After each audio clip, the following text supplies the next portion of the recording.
You can add multiple users simultaneously to PageMajik. To do that, click on the Setup menu, Users, and Import Users. This will open up the Import Users pop-up. The page will have an X icon to close the pop-up and a Create button to add the uploaded users to the system. The Import button is used to import the CSV file containing the user's data.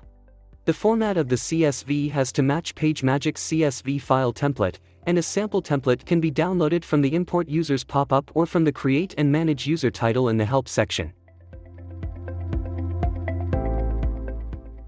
Columns themselves can be shuffled, but column headings must be the same as in the template. Also, make sure that these 3 mandatory fields are populated before CSV is uploaded.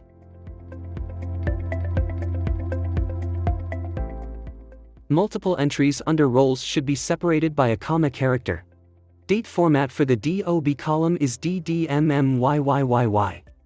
Populate the Send Email column with Yes if automatic email notification has to be enabled for the user. You can type in No or leave the column blank if email need not be sent to the user.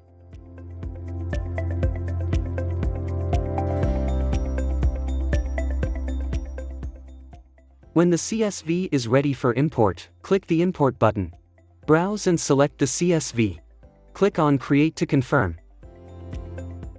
System will throw an error if it detects any user data overlap. In that case, please update the data before submitting.